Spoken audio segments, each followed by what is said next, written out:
The anime with the age-old notion that heroes are the guardians of goodness, yet they often face betrayal or demise, either at the hands of their allies or their enemies. Despite their sacrifices to safeguard humanity, some folks fear their unrivaled might, choosing to slander or overlook them. This is the story of such a hero who sacrificed his life for peace, only to pray for tranquility in his next life as he breathed his last. In the next scene, a boy named Brett approaches our main character, Alan, and urges him to go to their father, who is waiting. As they part ways, Brett cruelly mocks Alan, remarking that their father is too kind to raise someone as worthless as him, contrasting his feelings towards having Alan as an elder brother. Although he feels ashamed, Brett believes it is time for a change. In the following scene, the father addresses Alan, reminding him that he was born into their family 15 years ago and has remained at level 1 since then. He expresses disappointment that Alan received no gift from God during the recent blessing ceremony, highlighting that everyone else receives one. Concluding that Alan has only brought disgrace to the family, the father decides to cast him out. Alan is ousted from his family, but he doesn't dwell on the loss. Instead, he embraces his newfound freedom with a sense of relief. Liberated from the burdens of his troublesome family, Alan sets out in search of the peace he craves. Reflecting on his restless past as a hero, he yearns for a calmer existence. Guided by a graceful butterfly, Alan embarks on a journey that leads him to the outskirts of his family's estate. Opting to explore the borderlands, he ventures into unknown territory, eager for a fresh start. Along the way, he pauses by a tranquil river, hoping to sustain himself with a humble catch of fish and longing for a simpler life. Perched atop a modest hill, Alan glimpses a peculiar sight in the distance. It's a young knight named Beatrice locked in a relentless battle with a resilient monster. Despite her valiant efforts, the creature repeatedly rises from defeat. Beatrice recounts how she and Princess Reese were ambushed by these creatures while traveling. Driven by her knightly duty, Beatrice fights to protect others from the looming threat. Beatrice takes a courageous stand to shield Princess Reese, urging her to flee for safety. Despite having the chance to escape herself, Beatrice refuses to leave anyone behind in peril. However, she reminds Reese of the vast difference between their status, emphasizing her duty as a mere knight compared to the princess. Meanwhile, from a distance, Alan observes the intense battle unfolding. Upon closer examination, he realizes that the demonic beasts are targeting none other than the kingdom's first princess, Princess Reese. Alan, empathizing with Reese's struggles, draws parallels to his own mistreatment in this life. Reese, who has faced constant criticism, has always shown kindness to Alan, regarding him as an exceptional individual. In appreciation for her kindness, Alan decides to tap into his latent powers, inherited from his previous life as a hero. However, before he can intervene, one of the demonic beasts lands a devastating blow on Beatrice, incapacitating her instantly. Alan harnesses his lightning speed agility and appears before Reese, who resigns herself to her fate. With a single powerful strike, Alan vanquishes all the demonic beasts, targeting their vulnerabilities with precision, rescuing Reese from certain peril. Not content with merely saving Reese, Alan employs his divine healing light magic to swiftly mend Beatrice's severe wounds, erasing her injuries in an instant. When questioned about his extraordinary ability, Alan attributes them to a recent divine blessing, concealing the truth of his inherited powers from his past life. Accepting Alan's explanation, Reese and Beatrice proceed to elaborate on their mission in the borderlands. Acting on a divine revelation, Reese is journeying to Clum Village, and Alan, unencumbered by familial ties, chooses to accompany them and offer his assistance. During their journey, Alan shares his painful experiences of mistreatment by his father, Craig, earning sympathy from Reese. Upon reaching Clum Village, they notice an unsettling silence enveloping the settlement. Beatrice's keen observation reveals that while the village appears inhabited, not a single door stands open, suggesting an abandoned state. Speculating on the cause, Beatrice suggests that marauding monsters from the borderlands may have ravaged the village. However, Alan's heightened senses, augmented by his presence detection magic, detect no signs of such threats. Their investigation leads them to a gathering of villagers, where an elderly man forcibly expels a young girl named Akira. Despite her diminutive stature, Reese recognizes Akira as the light prophesied in her divine revelation. Akira initially fails to recognize Lies, prompting Lies to recount their past encounters in the royal capital, where they shared meals together and formed a close bond. Apologizing for her forgetfulness, Akira promises not to overlook Lies again, reconciling with her. Curious about Lies' earlier assertion regarding Akira's significance, Alan inquires about it.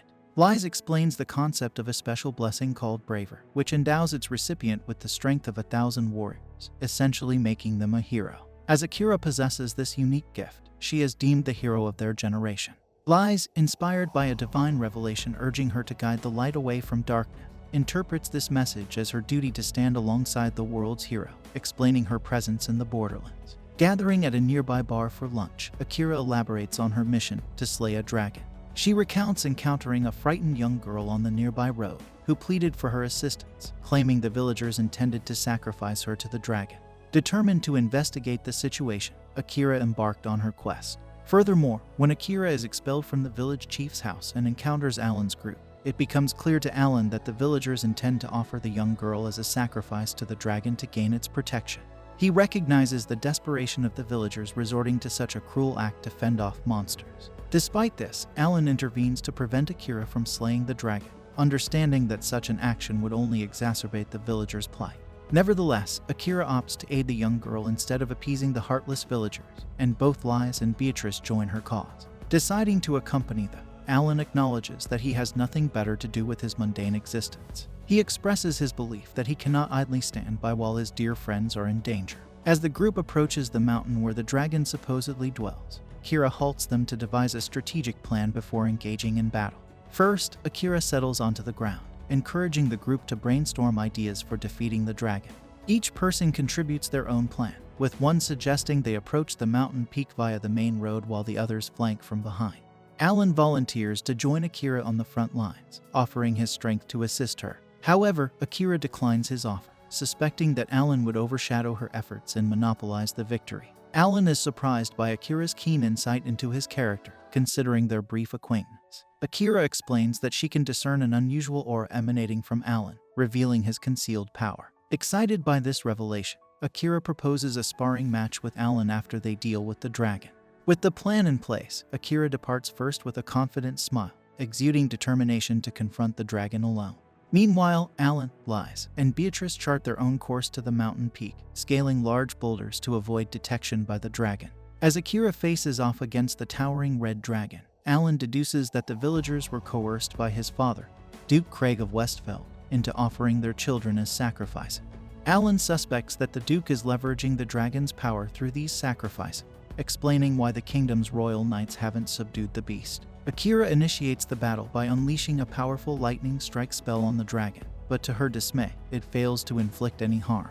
She realizes that defeating the dragon will be no easy feat. Furthermore, she spots the little girl she rescued earlier lying nearby, understanding that the dragon lured her in as bait.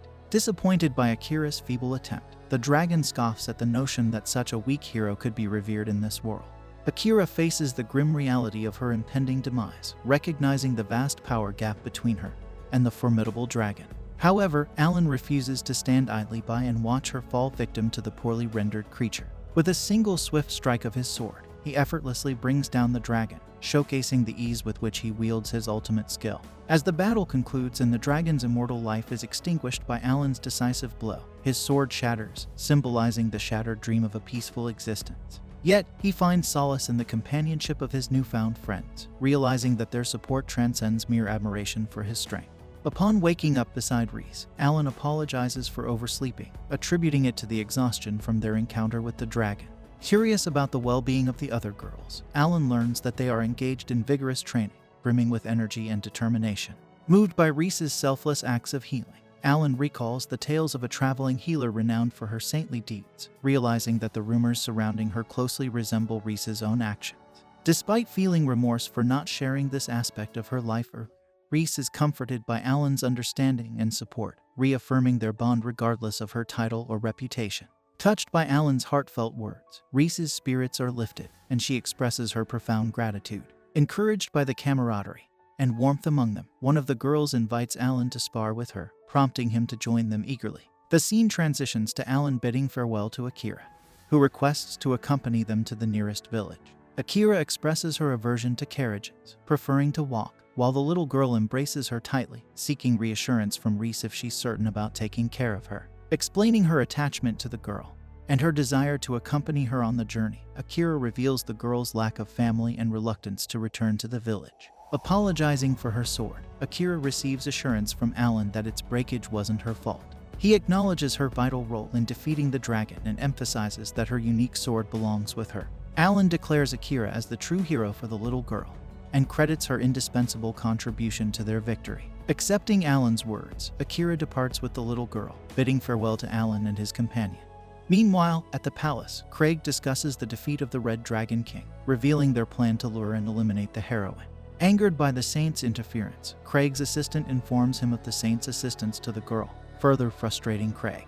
Brett suggests deploying a massive herd of creatures for the next encounter, but Craig cautions against risking more magical creatures. Craig's father intervenes, assuring that they're safe in the border areas and will have ample opportunities to eliminate their targets. He instructs the assistant to locate the elves, vowing revenge on the kingdom once they're found. Back with Alan and the girls, he inquires about finding a blacksmith to craft him a new sword. Reese suggests a nearby blacksmith named Elvira in Granholm, while Beatrice mentions another skilled but eccentric blacksmith named Ilf. Despite apologizing for involving him, Alan expresses gratitude, suggesting that he should be thankful in this instance. Regarding returning to the capital as a princess, Reese declines, citing Beatrice's presence and their successful contact with her father. Later, in a secluded part of the forest, Alan uses his magic to start a fire, much to the delight of the girls. They gather around the fire, and Reese inadvertently falls asleep on Alan's leg, quickly apologizing upon awakening. Beatrice chuckles and suggests that since they're engaged, there's no harm in her sharing a sleeping space with Alan. Reese becomes irritated and informs Beatrice that Alan is her ex-fiancé. Alan intervenes, stating that there's no issue with Beatrice sleeping beside him, which surprises Reese, who then expresses her objection, catching Alan off guard. As time passes, both girls drift off to sleep. Alan reflects quietly, finding solace in the moment, noting that such serene companionship is a novelty in his second chance at life in this world. Recollecting their first encounter under the moonlight, Alan muses on the past, while an apparition of his former self appears beside him, admiring the beauty of the moon. Introducing herself as Risa Distilla, Reese expresses her eagerness to become acquainted with Alan, revealing her belief in their engagement.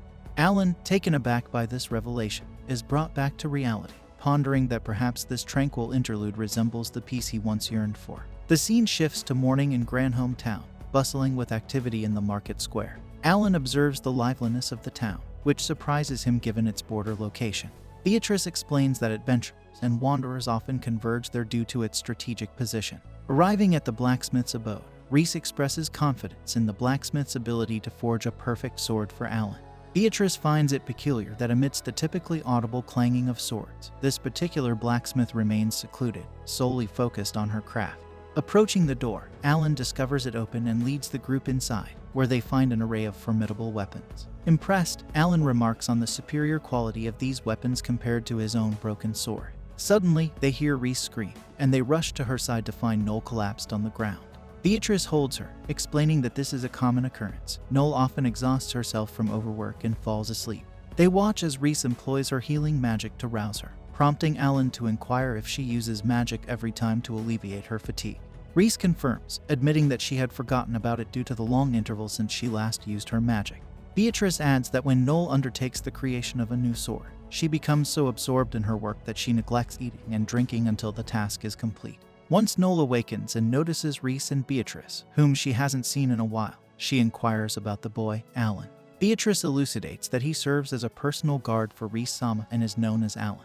Noel then asks if they wish for her to craft a new sword for him. She explains her current workload and the numerous orders she has received, indicating her inability to accommodate new requests. Furthermore, Alan already possesses a sword, albeit a broken one. Alan presents the broken sword to Noel for inspection, who discerns that it has been utilized to its fullest capacity, marveling at how someone could achieve such mastery. She reverses her decision and resolves to forge him a new sword. When Beatrice seeks clarification on whether she intends to craft a sword tailored for a hero, one that only a true hero can wield, Noel affirms, asserting that she will fashion a blade surpassing any in her collection, albeit requiring tremendous effort. Unable to decline, Alan agrees, prompting Noel to declare her immediate commencement of the task before ushering them out of her abode and shutting the door. Reflecting on Banished, a woman who once served as a blacksmith, Noel resolves to spare no expense in fashioning a sword that surpasses even the most supernaturally potent blade. Next, we find Alan traversing the forest with the girls. Reese voices her concern about Noel undertaking anything reckless. Alan suggests finding an inn to lodge in until the sword is completed. Suddenly, Melina appears and insists that this should be reported. Subsequently, she converses with Horace, expressing satisfaction with Rhys's presence but raising questions about Alan's role as Rhys's personal guard. Inquiring about Alan, Horace determines they need to investigate further. Beatrice advises him to rest, then proposes to Rhys that Alan visit the Adventurers Guild during their downtime.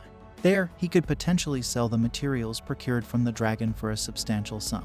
Alan agrees, mentioning his financial strain since his expulsion from his family. He bids farewell to the girls and departs. Beatrice then confers with Rhys, expressing doubts about their plan's feasibility with only the two of them. While acknowledging this, Rhys insists on minimizing Alan's involvement. The scene shifts to the Adventurers Guild, where Alan is welcomed by the receptionist. He expresses his intent to exchange materials for money. The receptionist examines his items, notably surprised by the dragon scale's presence, deeming it exceedingly valuable alongside the other assorted items. She takes the items to inform the manager. Meanwhile, Alan finds himself conversing with Maylene and her assistant, who express curiosity about the dragon. Horace introduces himself and Maylene, noting her status as an Amazon, a rarity in the kingdom. Despite their imposing appearance, they lack insight into adventuring and seek knowledge from experienced adventurers. Horace queries Alan about his acquisition of the dragon scale, wondering if he faced the dragon alone or with allies. Alan admits to needing assistance, prompting Horace to inquire if the heroine accompanied him, presuming the battle was exhilarating. As the receptionist concludes her evaluation, Horace and Maylene depart, discussing their impressions of Alan. Horace remarks on the necessity of assessing Alan's capability, though he didn't anticipate him being bereft of divine gifts, rendering him inconsequential as an opponent.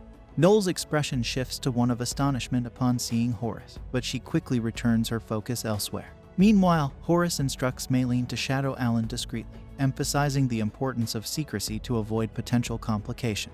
With a nod, Maylene vanishes from sight. The scene returns to Alan, who vigorously tests the sword's capabilities by dispatching numerous monsters. Expressing his satisfaction, Alan praises the sword's quality to Noel.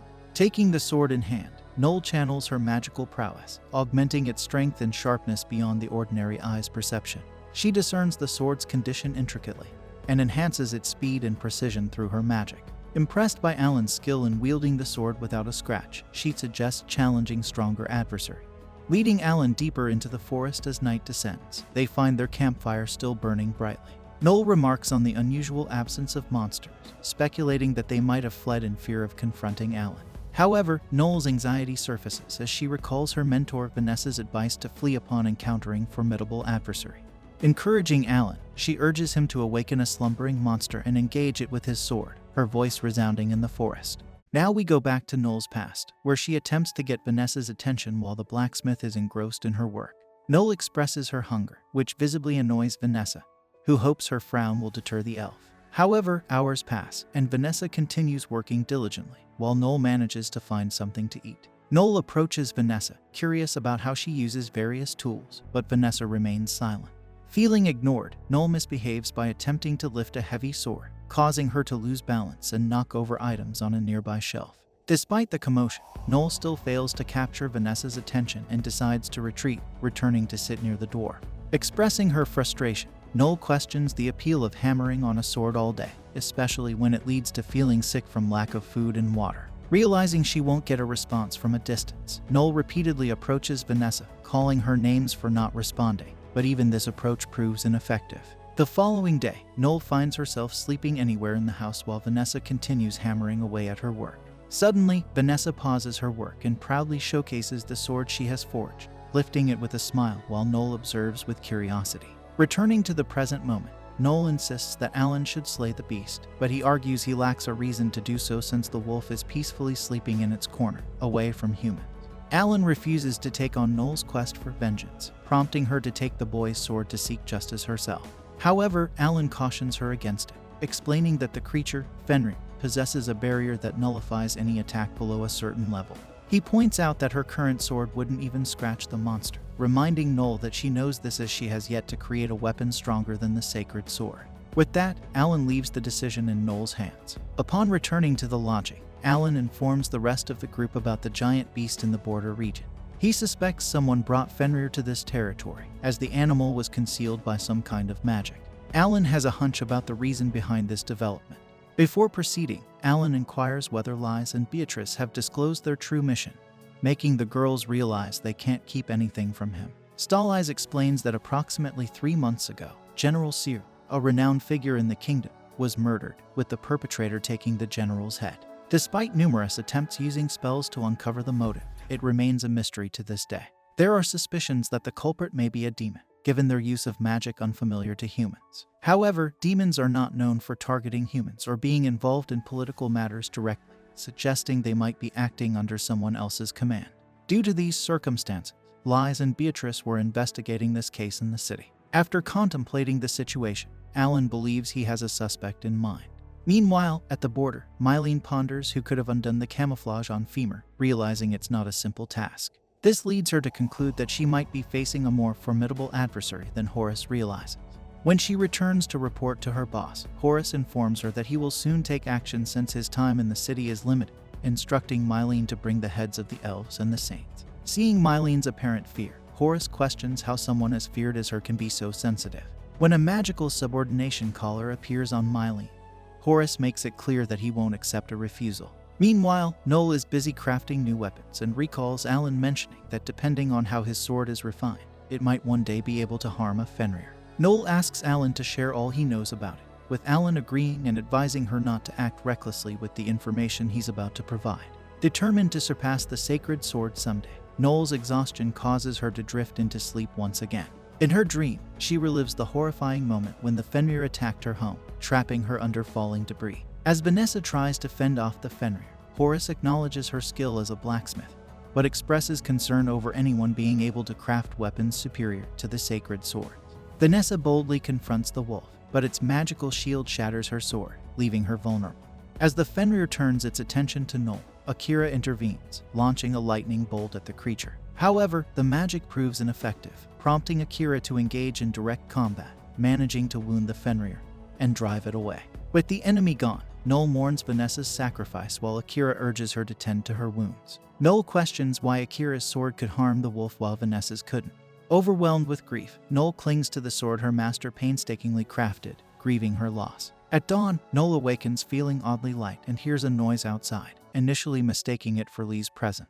However, it's Alan checking on Vanessa, ensuring she didn't overexert herself with work as promised. Later, after completing another sword, Vanessa ventures into the forest where the Fenrir was last seen, apologizing to Alan for using his sword. Upon encountering her arch-rival, Noel prepares to strike the beast with the new blade, but before she can, she is struck by an unexpected attack from the Fenrir. After Noel struggles to her feet, Horace appears and is impressed that she wasn't incapacitated by Ephemera's swipe. Finally, he reveals that he was seeking the elf Noel Leonhardt.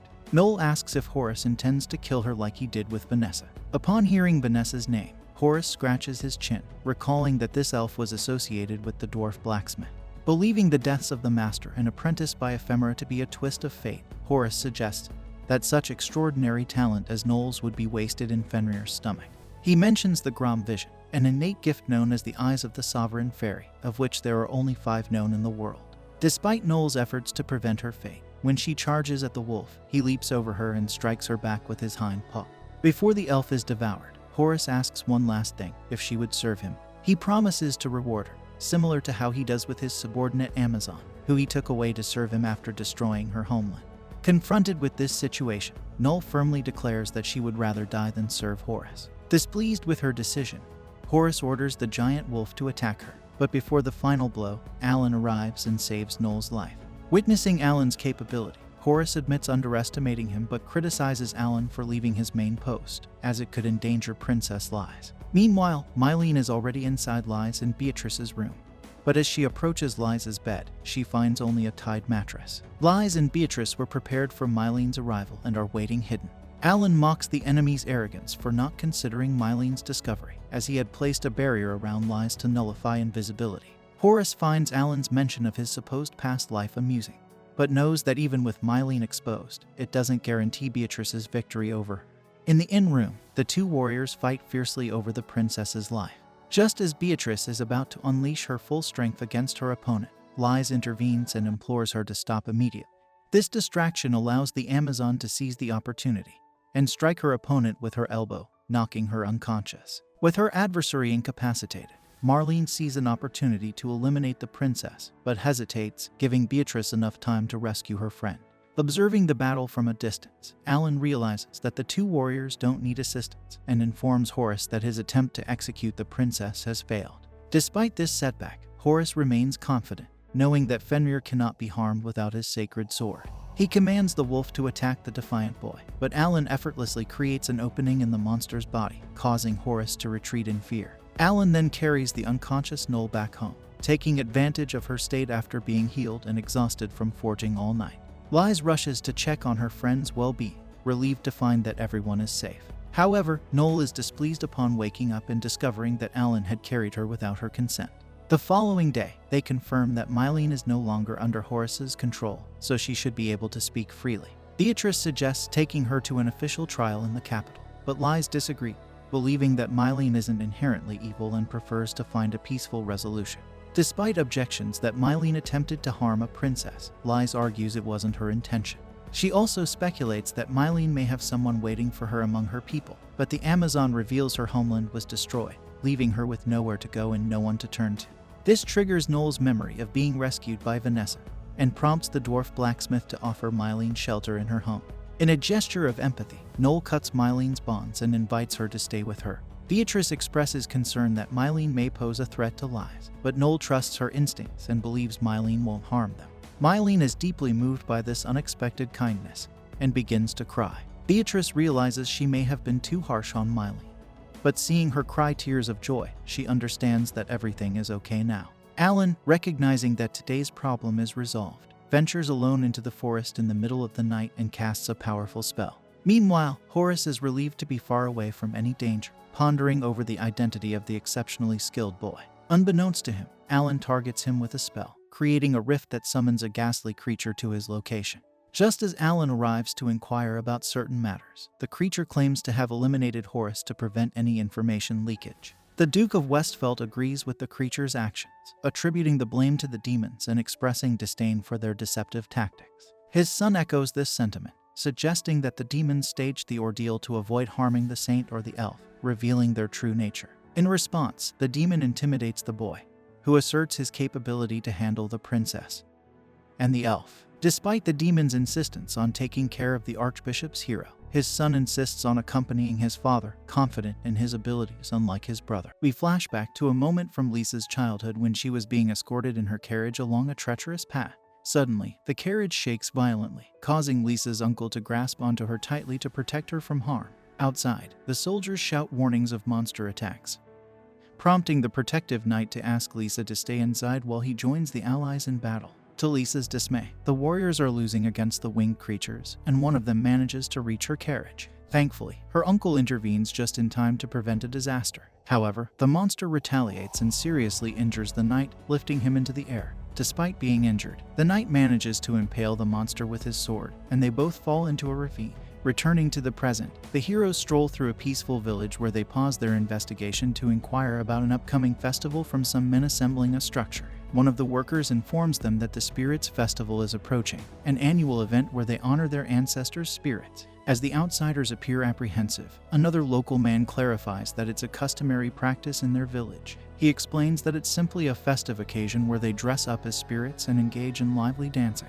Liz then inquires if anyone has seen a person clad in silver armor, but none of the villagers seem familiar with such a figure, leading Beatrice to accept that it might have been just a rumor. Surprisingly, even the local guild doesn't have any information, leaving the group feeling like they're going in circles during their investigation. However, Noel recalls a story from an adventurous client who mentioned a ghost residing in a nearby village, possibly a member of the royal family, driven by resentment for the oppression faced by his lineage. This ghost allegedly wears silver armor stained with blood and wanders among the graves at night. While recounting this tale, Noel tries to spook her companions, causing Beatrice to startle at the sound of a falling sword. Despite her friends teasing her, Beatrice insists she's not afraid of ghosts. They decide to continue their investigation in the village, with Alan considering the notion of spirits akin to summoning the dead, which only adds to Beatrice's unease. As they resume their search, focusing on the cemetery mentioned by Noel, Beatrice struggles to contain her nerves in the eerie atmosphere. Suddenly, they encounter the same man they saw the previous day, but this time he appears peculiar.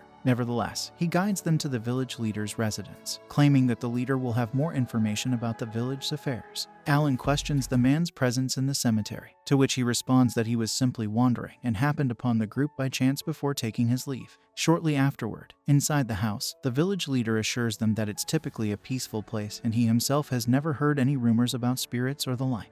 He then kindly offers his home for everyone to spend the night, mentioning that the festival will commence the next day and they are welcome to join. Alan promptly accepts the offer, and the man heads off to prepare the sleeping arrangements. Once settled in bed, Lisa drifts off into a dream where she finds herself in a beautiful palace garden with her uncle, adorned in his customary armor and cloak. In her dream, she mistakenly addresses him as Dad, but he gently corrects her, though she secretly enjoys the thought of having two fathers. The knight sadly informs her that he'll be embarking on a long expedition and won't be able to give her a kiss goodbye, but he promises to return as soon as he can. Lisa harbors doubts about his promise, but her uncle teaches her the importance of believing in people, emphasizing that trust forms bonds and defines our humanity. Awakening from her dream, Lisa hears a noise outside and peers through the window to spot her uncle walking away from the house. Without hesitation, she rushes after him into the cemetery, where she finds herself surrounded by undead rising from their graves. However, it all turns out to be another vivid dream, and Alan, hearing her screams, rushes to her side to check on her. Within moments, Lisa catches her breath and embraces her friend tightly, grateful for his comforting presence. The following day, as the sun begins to set, the Spirits' Festival commences, and Beatrice can't help but find the celebration somewhat peculiar, considering that treating the deceased in such a manner is a major taboo in her homeland. Alan proposes that the royal knight should utilize her authority to put an end to the festivities, but the apprehensive warrior counters, stating that no harm has been inflicted thus far. As time elapses, everything appears ordinary, yet Alan remains unsettled by a lingering sense of unease in the village. Suddenly, the enigmatic Mackinac man reappears, encouraging the visitors to immerse themselves in the festivities, and even suggesting that Alan and Beatrice join the dance. Using his unique vision to assess the situation, Alan agrees to the suggestion and departs with the bodyguard close behind. Left alone, Lisa notices an eerie purple haze hanging in the air and hears someone calling her name. Recognizing the voice, she spots her uncle amidst the jubilant crowd of villagers. Determined to reach him, Lisa ventures into the depths of the dark forest. Upon finally encountering her uncle, she is reprimanded for venturing into such perilous territory alone. Lisa contends that she's with her dad and had been searching for him all along. Following his fall, an extensive search was conducted, but his body was never recovered, leading Lisa to believe he was still alive. Curious about his whereabouts during this time, Lisa's uncle reveals that he harbored resentment toward the royal family and went into hiding to seek revenge. He explains that Lisa's father, the king, sought individuals with extraordinary abilities, such as the power to slay dragons, forge unparalleled weapons, enhance soldiers' strength, and bring glory to the nation, along with Lisa's saintly power. These abilities, referred to as gifts from the gods, possess the potential to either safeguard or jeopardize the kingdom, rendering their bearers as pawns in the king's quest for supremacy. Lisa remarks on the absurdity of the situation, and her uncle concurs, cautioning that the king holds a different perspective. In the king's eyes, those endowed with natural gifts are perceived as rebels intent on wreaking havoc in the name of the gods. This belief led the king to decree their demise, and Lisa's uncle is determined to protect her. Despite this reality, Lisa wishes to attempt to resolve the situation through dialogue, as her uncle once emphasized the importance of trusting people. Initially acknowledging his previous sentiment, her uncle ultimately realizes he has no choice but to violently confront Lisa, drawing his sword against her. However, just as he is poised to strike, Alan intervenes just in time. Recognizing Alan as the individual previously engaged to Lisa, her uncle doesn't engage in idle conversation but rather demands Alfred's return immediately, casting a magic spell to break the curse. Upon being freed from the curse, Alfred expresses gratitude to Alan. He then reveals to his niece that he is already deceased, and his attack wasn't of his own volition. Furthermore, he discloses that the king's previous sentiments were not his own but the machinations of demons. Nevertheless, it's true that he harbors animosity toward the royal lineage. As the second in line for succession, he faced numerous challenges, including attempts to sabotage his relationship with his brother. For these and various other reasons, Alfred grew to resent the treacherous environment of royalty and opted to forge a new path in life.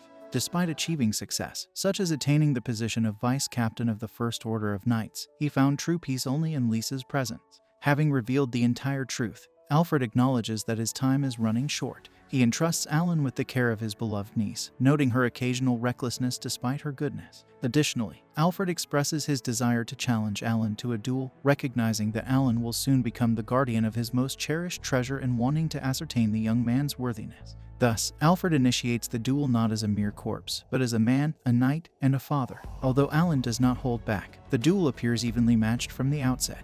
Alfred highlights the significance of the day being the Spirits' Festival, where the boundaries between the living and the dead blur, making their clash a poignant example of this phenomenon. This duel, akin to a fleeting dream of a single night, offers the only opportunity to dance with those who have departed.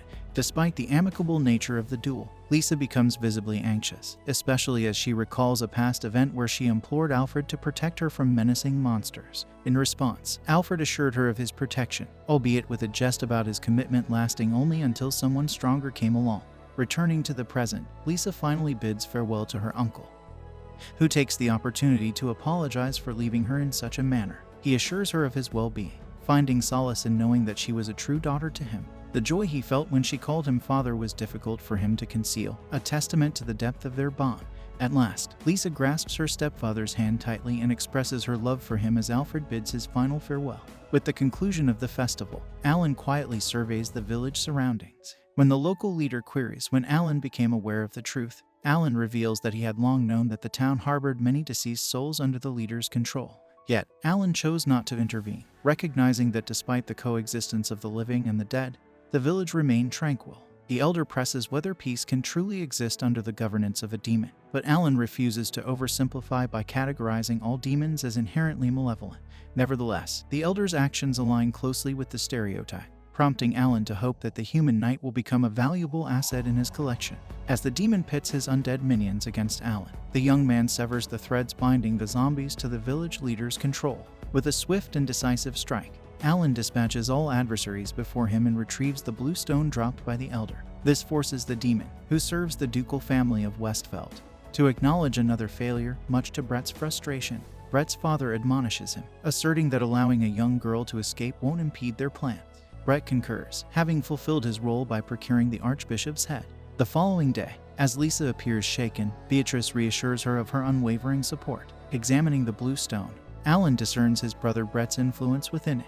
Interestingly, the only remaining part of Alfred was his head, while the head of the slain general vanished. Connecting the pieces, Alan unravels the truth behind the mystery. Suddenly, Lisa receives word of General Cyril's return, leaving the trio astonished by the news. Brett remembers how his father treated him poorly after their mother passed away, and how others praised his older brother, fueling his resentment towards Alan. He even pushed Alan's hand away when he tried to comfort him. Brett wakes up abruptly, recalling his father calling him a failure when he was young.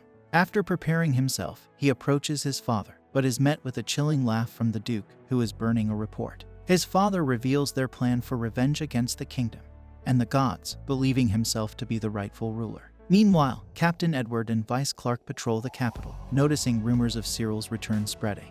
They suspect it's being used to incite unrest. Clark wonders if the general might be an imposter, but Edward reminds him of their duty to protect the kingdom regardless. Despite uncertainties, they remain committed to Cyril's legacy and vow to thwart any threats to the kingdom, even confronting a hooded figure in an alleyway. Clark prepares for action and demands to know who is there. He and Edward are surprised to see the Archbishop.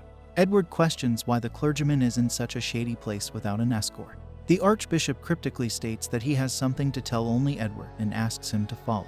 Edward's attitude shifts as he agrees to follow the Archbishop. Clark is puzzled and tries to object, but Edward believes gathering information is crucial despite the risks. He assures Clark that he'll return soon and leaves him in charge during his absence. Clark watches helplessly as Edward walks into potential danger. The Archbishop leads Edward to the old training grounds, leaving him puzzled. The clergyman then abruptly departs, leaving Edward alone. Suddenly, a figure emerges behind Edward and attacks. Edward reacts swiftly, drawing his blade to block the attack, and realizes that it's the Duke. He acknowledges the Duke's skill but points out that his aggressive demeanor gave away his identity. Edward recalls their last encounter at his late wife's funeral. Curious about the Duke's intentions, Edward questions him. The Duke, however, insults him and declares that the Archbishop is now under their control before launching another attack. Edward defends himself and demands clarification. Ignoring the question, the Duke reminisces about their past sparring sessions and reflects on his own grief after his wife's death, expressing a desire to leave this world. Meanwhile, Brett journeys to the capital and recalls a childhood moment where he questioned Alan about being a failure. Despite Alan's reassurance, Brett couldn't believe it and ran away in tears. Over time, Brett's progress earns his father's favor, while Alan is seen as the failure for his lack of advancement. Brett feels frustrated by Alan's indifference to being labeled a failure. Bert confidently asserted to his older brother that he was the rightful heir to lead their family, but Alan remained unmoved by his words. Bert became irritated that such thoughts were occupying his mind at the moment. A demon appeared to assure him that their part of the plan was proceeding smoothly. However, they expressed concern about the Westfeld house's ability to overcome Edward, given his power to neutralize any other ability within a 1-meter radius. Bert reassured them that his father would handle Edward without any difficulty, but if necessary, Bert could use his own ability to set their plan in motion. Turning to the demon, Bert began berating them for their frequent mistakes. He was startled when another demon appeared to inform their leader that the hero had arrived. The devil reminded Brett that they were providing support to his family, so errors on their part would not be tolerated. Brett remained confident that he was not a failure like Alan. Meanwhile, Akira arrives at the capital, feeling anxious about getting lost in the bustling crowds. The hero senses her unease and tightly grips her hand to reassure her. Akira becomes aware that they are being followed, so she decides to lead them to a quieter part of the city to confront their pursuers. The demons soon reveal themselves, surrounding Akira and expressing their intent to harm her. Despite their threats, Akira remains undaunted, surprised by their belief that they can defeat her. The demons unveil their plan to exploit her connection to her village, where everyone bears a magic sigil that can be used to trigger a deadly explosion. Facing the imminent danger, the demons speculate whether Akira will sacrifice herself to save the village or abandon the child to save her own life. Despite Akira's attempts to push her away, the hero stands steadfast, declaring that a true hero never flees from danger. In a critical moment, a protective barrier materializes, shielding them from the incoming fireball. Akira recalls Alan mentioning that he replaced the sigil on the girl with his own. Now, she comprehends his words and is astonished that he could detect it elsewhere in the city. Meanwhile, Clark has organized a unit to search for the captain. Their efforts are interrupted by a demon who tries to persuade them that their gifts are being used to control them. However, Clark remains focused on their duty to safeguard the kingdom. He rejects the demon's words and draws his sword in defiance. The demon attacks, injuring some of the knights and delivering a significant blow to the vice captain. Just as the situation seems dire, Beatrice arrives to offer assistance. Meanwhile, the battle between the captain and the duke continues, with the noble gaining the upper hand and delivering a fatal blow. Edward realizes that the duke's high level compensates for his nullified gift. The Duke reveals his belief that true ascension requires attaining the strength to challenge even gods. As the Duke prepares to strike the final blow, the hero intervenes, disguised as a demon, much to his surprise. During that time, Bert arrives at the capital, manipulating the Archbishop and Cyril with his puppet-style gift. They aim to convince the people that the gods have deceived them, portraying gifts as more of a curse than a blessing. Instead of empowering individuals to follow their dreams and shape their own destiny, they argue that the gifts constrain them. They propose a solution where Bert uses his marionette ability to awaken people's latent talents, allowing them to seize control of their lives. However, the crowd is skeptical about the sustainability of this plan without Bert's presence. Bert reveals the demons, instilling fear in the crowd, but assures them that these entities will help fill the void left by the loss of their gifts. In an impassioned speech, Bert urges the crowd to unite and pursue their desires freely. However, internally, he harbors the desire to create a situation where he becomes indispensable to the masses. Cyril introduces a powerful sorceress life form, claiming it to be a valuable asset with the strength of 10,000 men. Bert succeeds in winning over the crowd, who cheer for the promising future he paints, unaware of his true intentions to control the world. However, the situation takes a turn when Alan unexpectedly appears and addresses his younger brother, leaving Bert shocked and pondering the reason for Alan's presence in the capital. Alan carefully observes Beatrice's behavior and takes note of the kingdom's surroundings as she accuses the demons and the Duchy of Westfeld of executing the general and attempting to kidnap Princess Glees. Meanwhile, the demon is confident that all the humans will soon face their demise, so he decides to disclose the truth as a final farewell gesture. As the demon begins to speak, Mylene activates a listening device while remaining invisible, broadcasting the demon's speech through speakers near the palace. The demon admits that individuals with powerful abilities like those of the general and the princess pose a threat to his race, which seeks domination, leading them to try to persuade humans to relinquish their abilities voluntarily. In a moment of desperation, Brett pretends that his brother is orchestrating everything to provoke him, and he loudly accuses Alan of disrupting his plan, causing the population to become even more suspicious of Brett, who had presented himself as the nation's savior. Princess Lies herself appears and confirms that the attempted execution against her was indeed carried out by magical beings like those Brett presented as protectors of the kingdom.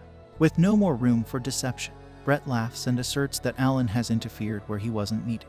He then uses his gift of puppetry to control the guards, but Alan intervenes at the crucial moment, severing the strings emanating from the villain and incapacitating the soldiers, the archbishop, and the general all at once. Confronted with this situation, Brett has no option but to call upon the magical creatures he brought into existence, leading to chaos erupting in the capital square, causing people to flee desperately for their lives.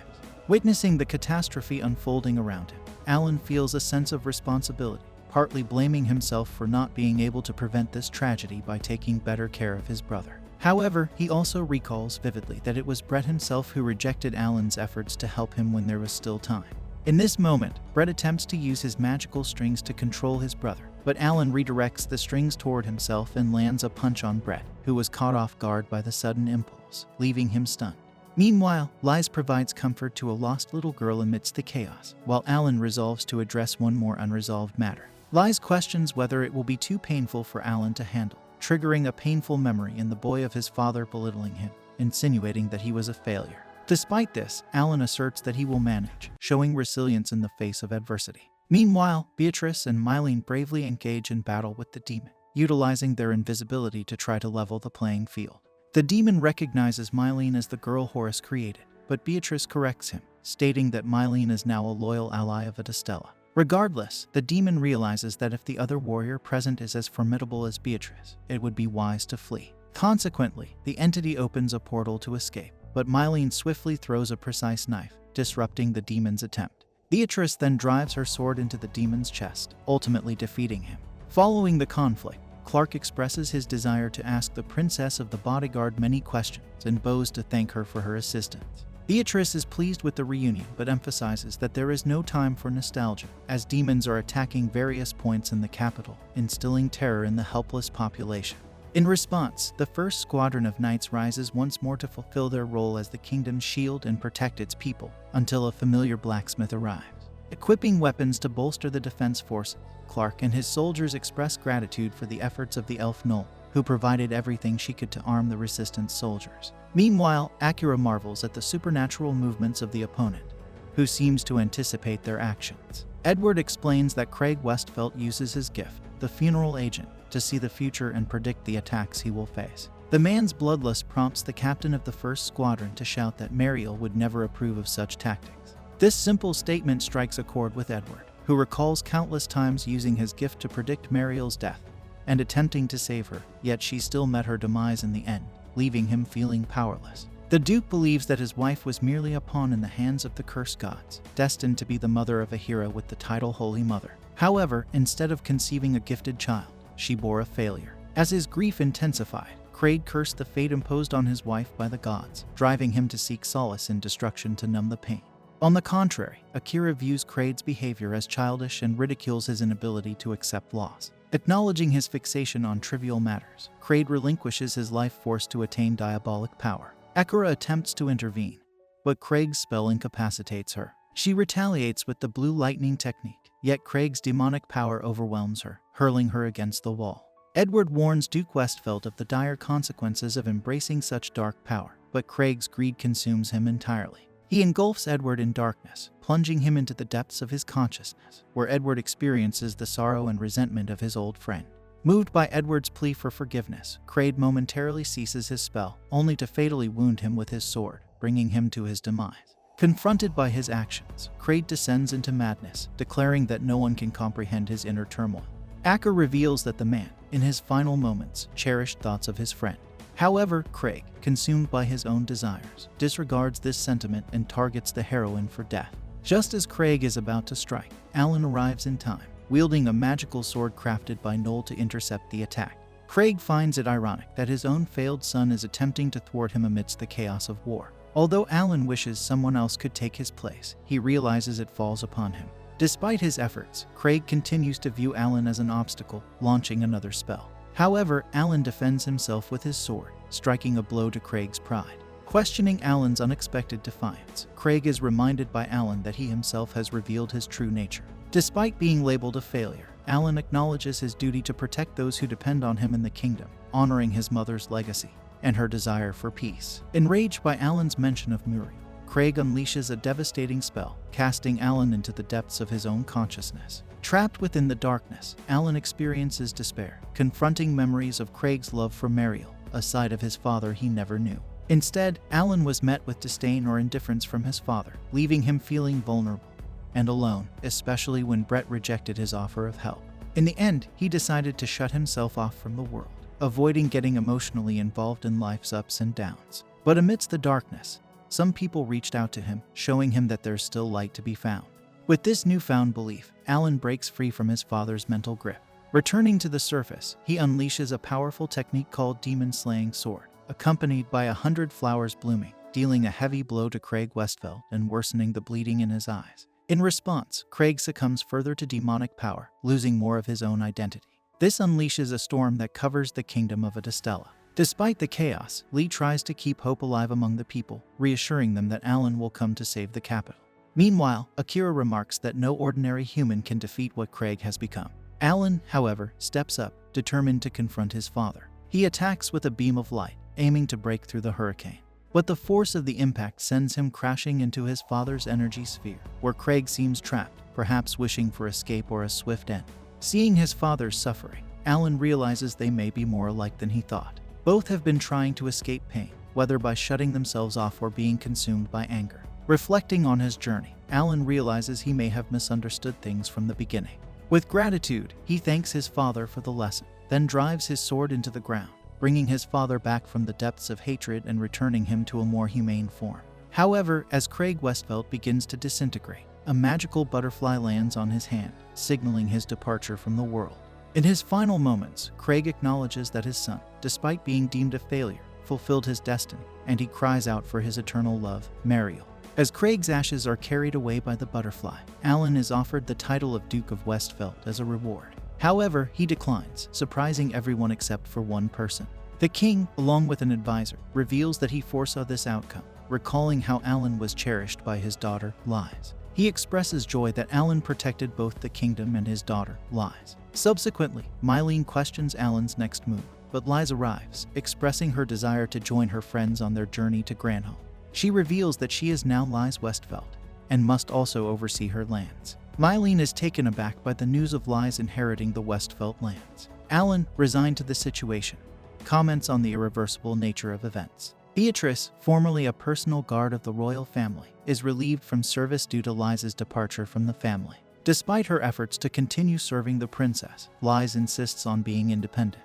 She expresses her trust in Alan's company for her safety. Realizing that there are people who still rely on him, even in his perceived failure, Alan joins Liz in the carriage as they embark on a journey to wherever life takes them. At a certain moment, Alan experiences a vision of a benevolent entity expressing regret for causing him distress, stating that it never intended for him to become a hero and face such challenges. In response, Alan takes full accountability for his actions, acknowledging his persistent nature which has been instrumental in preserving countless lives. Eventually, the entity inquires about Alan's desire, but in reality, it's all a wistful dream of the warrior. Upon waking, he descends from his quarters to find Liz, who has prepared breakfast and invites him to dine together. Soon after, Noel and Mylene join them, leaving the princess surprised by Mylene's choice of attire for breakfast. Alan suggests Mylene change into more suitable clothing before leaving the room, but Noel reminds him of times when he's seen her in more compromising situations. Liz interrupts their banter, prompting Alan to inquire about finding inner peace. Subsequently, Alan explains an awkward encounter with a blacksmith who removed clothing due to the heat of the forge, leaving him feeling uncomfortable. Noel expresses disappointment at not being as reserved around everyone, prompting Alan to retract his statement and express gratitude for sharing a unique moment. Furthermore, Liz urges Alan to eat quickly to test her sword, but he recalls promising to assist with Dougal House paperwork, while Mylene reminds him of a nap he promised to take with her. The situation worsens when the Adventurers Guild receptionist arrives with numerous requests for Alan's service, leading to a chaotic dispute among the girls. After fulfilling all his commitments, Alan finds himself exhausted and seeks solace on the grass, longing for peace and tranquility. He then informs the girls of his decision to travel to the Victor Empire to break from routine and potentially find a new home. While the girls express reservations, Noel sees the opportunity to learn from skilled dwarf blacksmiths in the rival empire, Granholm. Alan inquires about the time he invited Lies to join the trip, prompting Mylene to assert that she's coming along as well. Despite Alan's reluctance, he eventually agrees to Mylene's insistence. He then turns to Lies to see if she's decided to join them, but she mentions her responsibilities to the duchy. Nonetheless, Lies decides to accompany the group, leaving Beatrice in charge of her duties. Noel reminds Lies of her dual roles as both princess and lady of the duchy, suggesting she shouldn't leave. However, Lies explains that she's joining to monitor the Empire's internal affairs as part of her duty to defend the kingdom's borders. Despite Noel's suggestion of taking Beatrice as a bodyguard, Lies insists on going with Alan, citing Noel's own reassurance about feeling at ease when she accompanies him. Alan feels the pressure of this responsibility, but Lies expresses her confidence in him, leading to laughter among the girls. During the journey, Noah and the other passengers doze off until the carriage abruptly bumps into something, awakening the elf, who grumbles.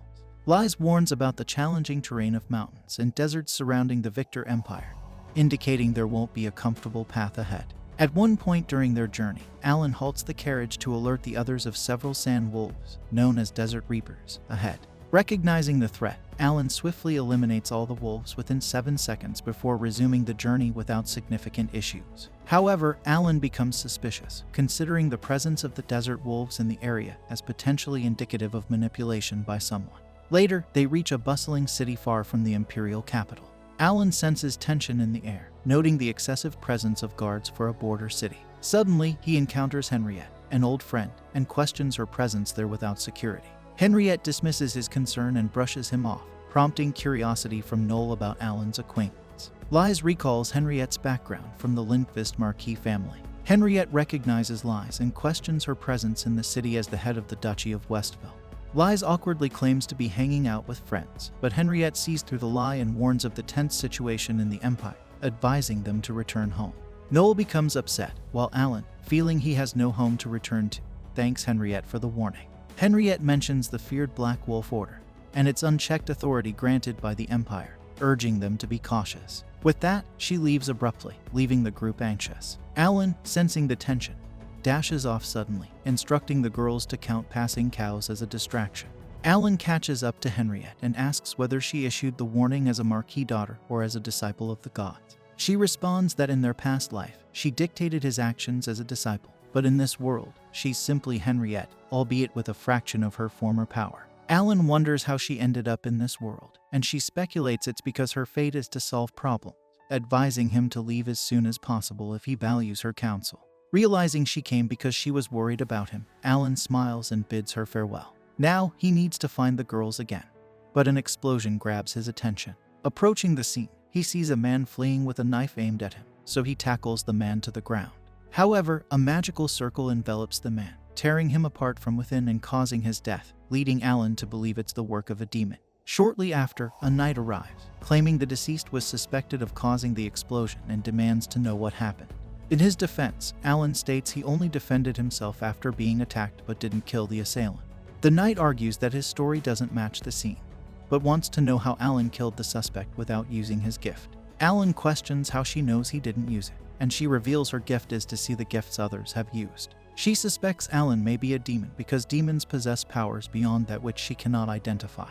Nonetheless, as an Imperial Knight, she cannot overlook the case. Realizing killing the officer would cause trouble with the Empire, Alan vanishes from there using some form of magic when she moves to apprehend him.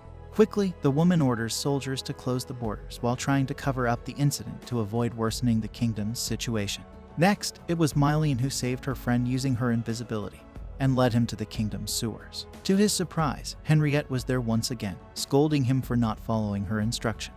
Lies recounts that after Alan's departure, they stood there counting the passing cows. When the 20th cow passed, Henriette arrived offering help and using Mylene for it. Alan is impressed that Mylene's copy, a power of demonic origin, went unnoticed by the knight's eyes, so he praises his companions. Then he emphasizes the need to leave as soon as possible. But Henriette explains that the borders are likely already closed and Mylene probably wouldn't be able to carry everyone out, especially since the guards understood how Alan escaped. So everyone looks to Henriette for help, knowing she's smart at solving problems. She confesses that perhaps she has thought of something. She then leads the group to her home, a mansion where a butler recognizes Alan. Similarly, Alan remembers him as Silas, the head butler of House Westfeld when he was expelled from there. Silas explains that he and the other servants left House Westfeld in protest, so the kind-hearted Henriette welcomed them all afterward. At this point, the Marquis daughter arrives to end the conversation and instructs the butler to show the house to these people promptly. Unaccustomed to such comfort, Noel and Mylene jump on the couch like children. Lyle scolds them, but Henriette tells them to make themselves at home because she lives in this mansion alone, so there's no problem with disturbing her. Apparently, an accident caused her parents to leave, leaving her as the only child in the mansion. Alan then questions what's happening in this country, and Henriette reveals that the Emperor was executed over a year ago. Noel questions whether it's safe to share such vital information about the Empire with outsiders. But somehow, Henriette knows that no one there will spread this secret, making Liz wonder why she's so confident. Nevertheless, the Marquis daughter suggests that everyone stay there until the dust settles. As night falls, Alan watches the backyard from the balcony until Henriette enters without permission. According to her, the Emperor always moved under heavy guard, so she believes his death is due to some demonic force, because only such beings would be capable of committing this crime without leaving traces, besides Alan. Alan adds Henriette to this list, but she argues that killing the Emperor would bring her no advantage. That said, Alan takes the opportunity to ask since when the girl has been observing him, because hiring Silas along with the others couldn't be just coincidences. Not to mention bumping into him as soon as he entered the Empire. Offended, Henriette insists that they are indeed just coincidences, and promptly leaves Alan's room. Outside, she's happy to see that now he can smile. As she recalls, Alan was worthy of the power and mission of a hero, with his strong and unwavering spirit. However, the fear and prejudice people felt against him hurt the hero and broke his heart. So it's true. Henriette worried about Alan, and that's why she reincarnated in this world, hoping he would at least be happy in his next life because she never wanted to see him feel what he felt that day again. Therefore, she's glad to see that someone was able to make him smile, even though it bothers her that this person isn't her. This brings an end to our episode. Subscribe our channel for more amazing recaps.